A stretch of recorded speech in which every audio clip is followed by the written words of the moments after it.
also part of nature. We are a part of the grander universe. If you follow this logic, and God is in everything and God is within us, we are also a part of the divine. When we say namaste, that is what we acknowledge. So let's follow this logic a little bit more, and you'll find that because we are a part of nature, we are a part of the universe, this need for a balance also exists within us, in our lives. Our daily existence is one of keeping a balance of positive thoughts against negative thoughts, of good actions against not so good actions, positive energies against negative energies, the balance of dealing with others and balancing their negative energies with your positive energies. My fellow souls, we call this karma. You see how this works? This beautiful interaction with the universe and with each one of us. True science of Vedas. The universe is an enormous energy network in which everything and every one of us are connected at an energetic level. There's only one true source of life that expresses itself through every person, every animal, every plant, the earth, the cosmos, and everything else around us. This is why if we're in our living room sitting watching TV and we see some catastrophe on the other side of the earth where people are dying and people are suffering, we should take a moment and offer a prayer in our minds for those who are suffering at the moment, because we are not separate. Nothing is separate. This is what we know as Shiva. Everything around us, that energy. Everything we see, we touch, we feel, we interact with. So this is the universal presence of God we speak of. Remember, Isha Vastyamidam Sarvam. So we know that also thoughts are also energy. As each one of us think, so it becomes in our individual lives. When we think positive thoughts, we expend positive energy, we perform positive actions, we reap positive rewards. We think negative thoughts, we say negative words, we expend negative energy, we reap negative things, consequences. That balancing still goes on. This system of reward and consequences we call karma. Life is all about creating this balance. It is about establishing this balance. Everything we think and do makes something else happen in our lives. So if we change how we think, we change what happens in our lives. Those of you who know me have heard me say this hundreds of times. If we want to change what happens in our lives, we must change the things we do. And to change the things we do, we must change how we think. It all begins with thought. Our destiny truly in our own two hands. If we're hungry, there's an imbalance. We go find that balance by eating. If we eat too much, we create an imbalance. We know what's the consequence of that. When we do body damaging things like drugs, drinking, smoking, we create a different kind of imbalance. Then the universe tries to create a balance. Things happen in our lives. We pay consequences.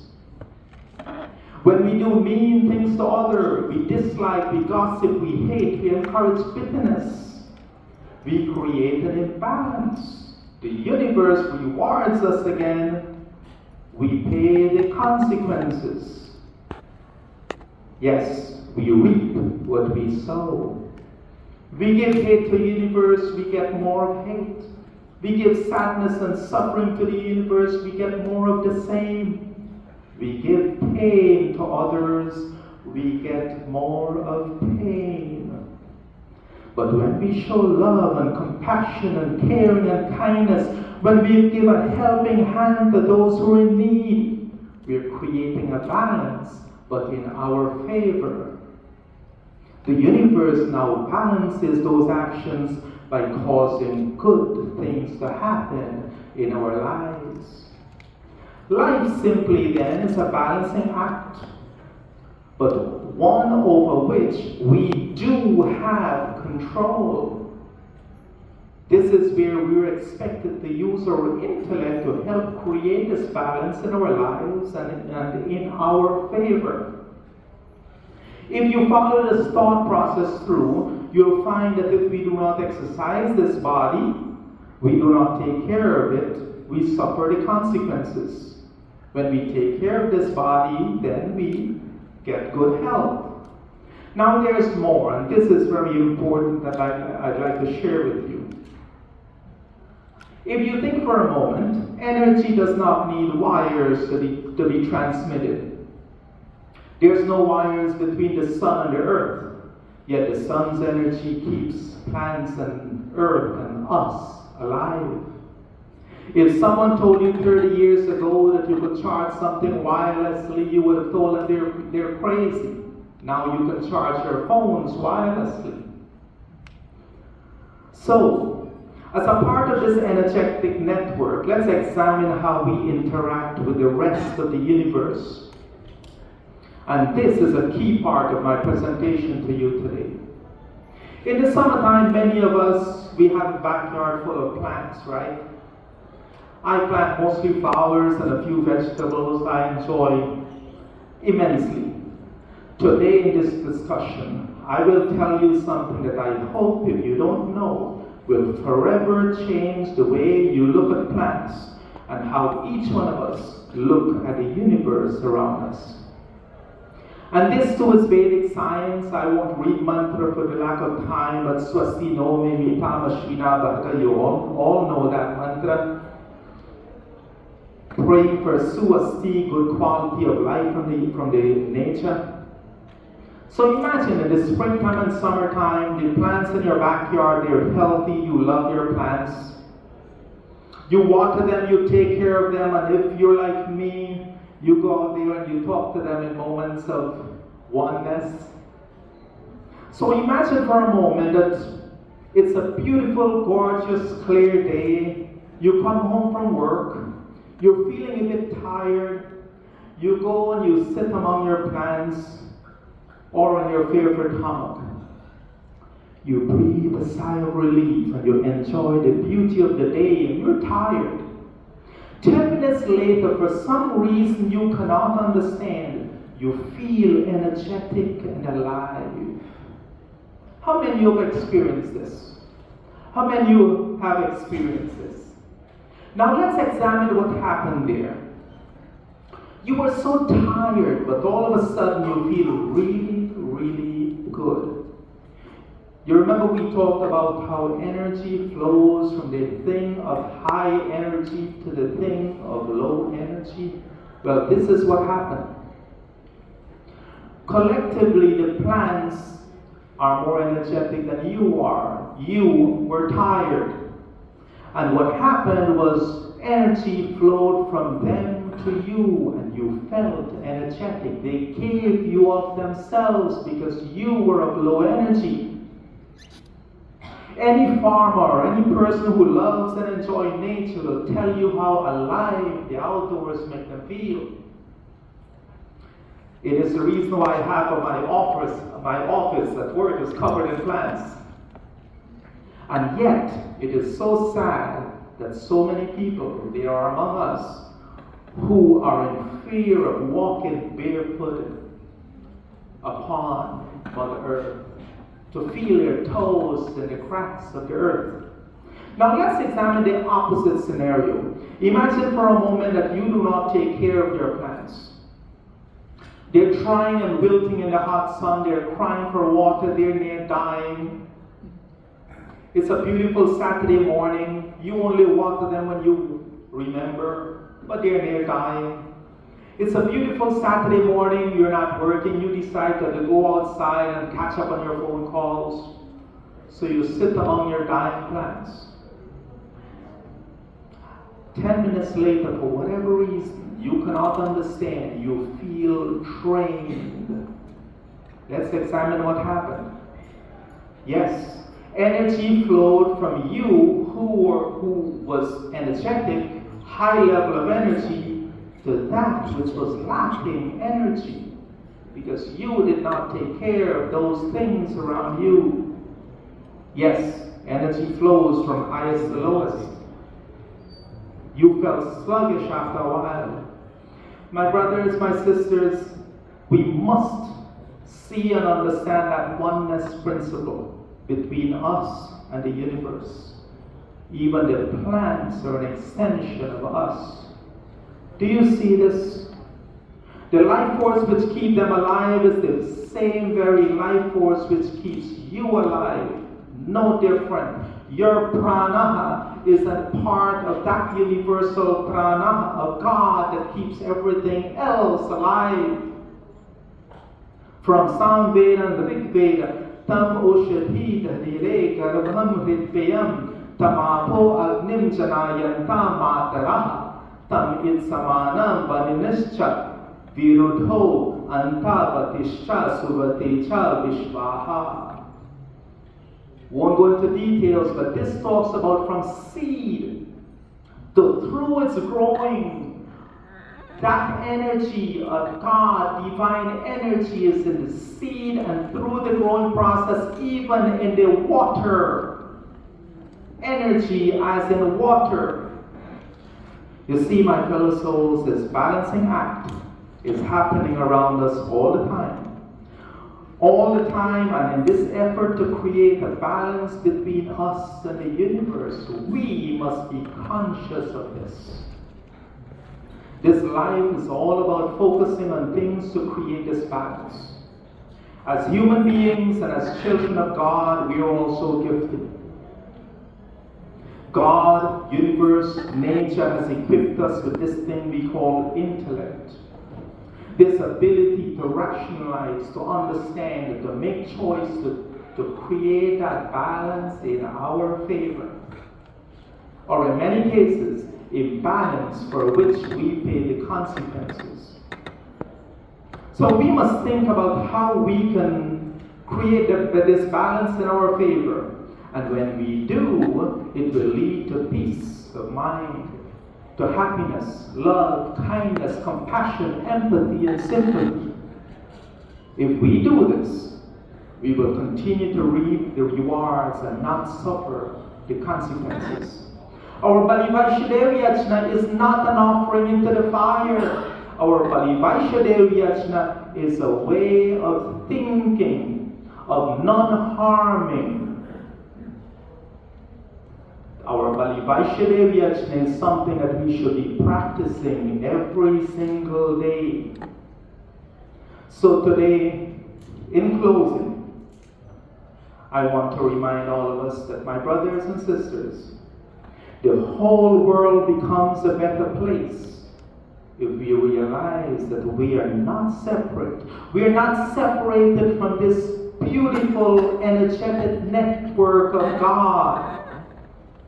And then, and only then, if we realize this oneness principle, then we can indeed, Krilpanto Vishwam Aryam, we can indeed make this world noble by first making ourselves noble. Then this world will become one filled with peace, love, bliss, and unity. My message today, we must be excellent stewards of the earth.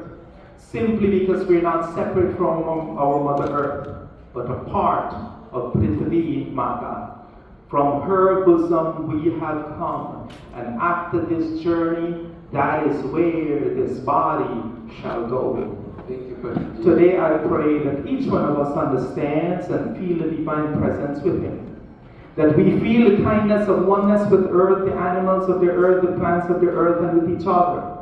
And may the divine presence within guide us into becoming loving, kind, patient, understanding, and compassionate towards each other and the children of God, or the creatures of God. I thank you for your patience and your kindness today. Om Shanti, Shanti, Shanti. Thank you, Panditji. So in essence, if we change the way we look at things, the things we look at change. So it is all about perspective. Thank you, Panditji. Another round of applause for that wonderful. We take a couple of questions before our last final speaker. So maybe if I may extend the concept, can we, in what forms exist, connect to the eternal energy, to God, through meditation, mantras or bhajans, to derive some energy and charge myself? Yes, but first, the awareness that we are not separate, the awareness that, and let me quickly give you this example. If you were to touch the plastic or the metal part of your chair, you'll feel a sensation of cold on your hand. What is that sensation? That sensation is understanding that the energy, warmth, which is energy, is flowing from your fingers into the metal. That transference of energy is always happening. My brother, I know what you're saying, but once we understand and we're fully aware that this is happening around us, the awareness that it's happening, then all of that you're talking comes together. Thank you. Thank you very much. I think we are out of time. You have one question? Okay. Okay, I'll let you in with the last speaker. Make it quick. Time is of the essence. Thank you. Thank you, Mahadevi. You have given very good presentation. And I have a question here. If we call God as energy, why don't we call God? Because energy is confined to, as per the physical sense, energy is confined to, it is a defined term, energy. But if we call God as a knowledge, knowledge is everywhere, and we can apply Stuti, Pradhana, Upasana to the knowledge beautifully, because we know the knowledge, and we pray the knowledge, and Upasana also we can do on the knowledge. Am I right or wrong? Just this is my thought process. Please explain that. Thank you. So your question, My question is, in place of energy, can we call God as a knowledge? Well, yes, but there's a difference, I always say, between knowledge and intellect. Knowledge is having the information. Higher intellect is utilizing the information to make positive difference in our lives. How many of us know so many mantras, but how many of us practice what the mantras actually say? So I differentiate knowledge from higher level of thinking, from higher intellect. And I think that's what where we want to get to. Thank you.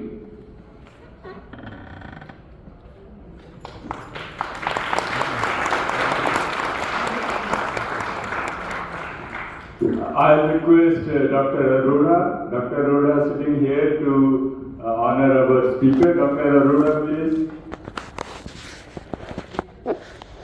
Dr. Arora and Mrs. Arora. Mrs. Arora.